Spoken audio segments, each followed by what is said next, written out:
C'est parti. Bonjour, aujourd'hui on va vous présenter le domaine Coap du Jurançon, un membre du club Vignoble et Signature depuis une dizaine d'années, 6 ans. Voilà. Est-ce que Henri, tu peux nous expliquer un peu qu'est-ce que le vin du Jurançon, l'histoire, la philosophie du domaine Coap? Bien sûr, Jurançon, c'est une petite appellation de Piémont pyrénéen, dans le triangle Biarritz, Pau, Lourdes. Nos vignes, elles sont face aux Pyrénées, c'est les collines et près c'est la montagne. Un vignoble d'altitude, 300-400 mètres, des cépages très originaux, très spécifiques, autochtones, petits mansins, gros mansins. Des cépages tardifs, des cépages merveilleux pour faire des grands moelleux, et non pas des liquoreux. Grands moelleux parce que c'est des vins tendus, des vins qui gardent l'acidité, des vins d'expression, des vins de caractère, des vins d'esthétique. Et si tu peux nous parler un peu de la philosophie de Coap, parce que je vois que là il y a des nouvelles étiquettes. Voilà. Coapé, ou Kawapé, dans ma langue béarnaise, parce que ma première langue c'était le béarnais, c'était pas le français. Kawapé, ça veut dire chauffe-pied. Ce sont les vignes qui se chauffent les pieds avec les premiers rayons du soleil quand ils se lèvent. Voilà pour l'image de Kawapé. L'esprit Coapé, c'est les arômes, c'est l'expression aromatique, c'est aussi une déclinaison au travers des secs, au travers des moelleux. L'image de Jurançon, ça a été les moelleux, bien sûr, mais Coapé travaille dans le sec parce qu'on veut développer le sec, il y a de la consommation de sec. Actuellement, nous vendons plus de sec que de moelleux dans les salons, c'est un signe. Un signe.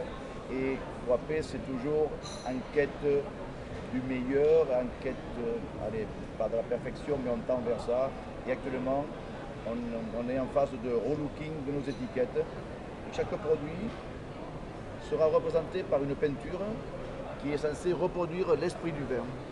Ici, c'est la richesse, c'est la complexité, c'est l'esprit aromatique, mais l'esprit de terroir également.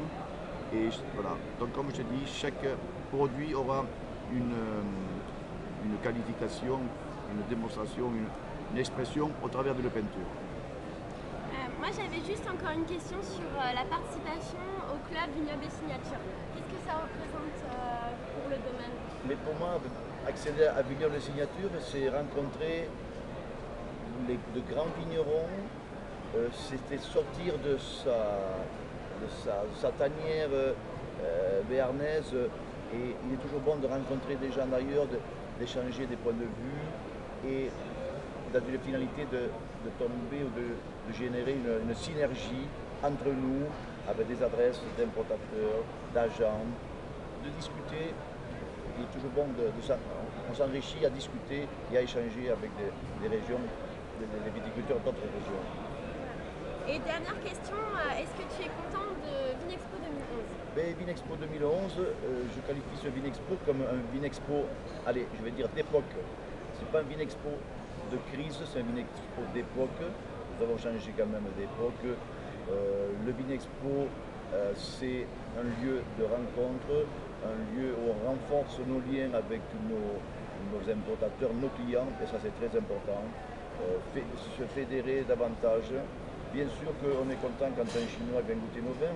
On a fait une introduction pour la Chine, c'est grâce à Vinexpo, mais il n'y a plus le prospect, les gens qui sont en quête de vin comme il y a 10-15 ans, mais il faut être présent, ne pas venir, c'est se faire oublier, et pour nous c'est un beau Vinexpo. Voilà. Et dernière question, est-ce que tu pourrais nous raconter une petite anecdote que tu as sur ton métier? Ah, mon métier, Ou même une anecdote comme ça qui te vient à l'esprit sur le vin en général, une rencontre, je ne sais pas. Une anecdote, mon histoire du vin, elle est courte, j'aimerais vous dire, troisième ou quatrième génération, c'est une création. J'en suis à ma 31e année de métier de vigneron. Voilà, je suis rentré en exploration et c'est devenu une belle aventure. Je suis rentré avec une fibre terrienne très forte, c'est ce qui m'a prédisposé à travailler la vigne, à travailler avec le pointu de la connaissance de la terre et de la nature. Et une anecdote qui me vient, qui était un jeu, c'est en 88, j'ai eu envie de faire des vendanges très tardives.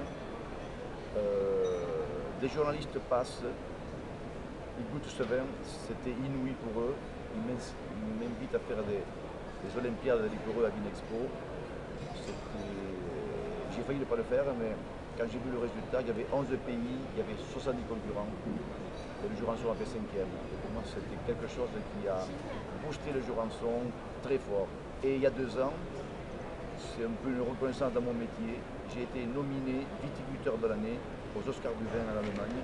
Je ne me prends pas la tête avec ça, mais c'est quelque chose qui fait chaud au cœur quand même. J'étais le seul à représenter la France et être nominé en smoking s'il vous plaît, devant 800 personnes, ça fait plaisir. Ah. Merci beaucoup Henri.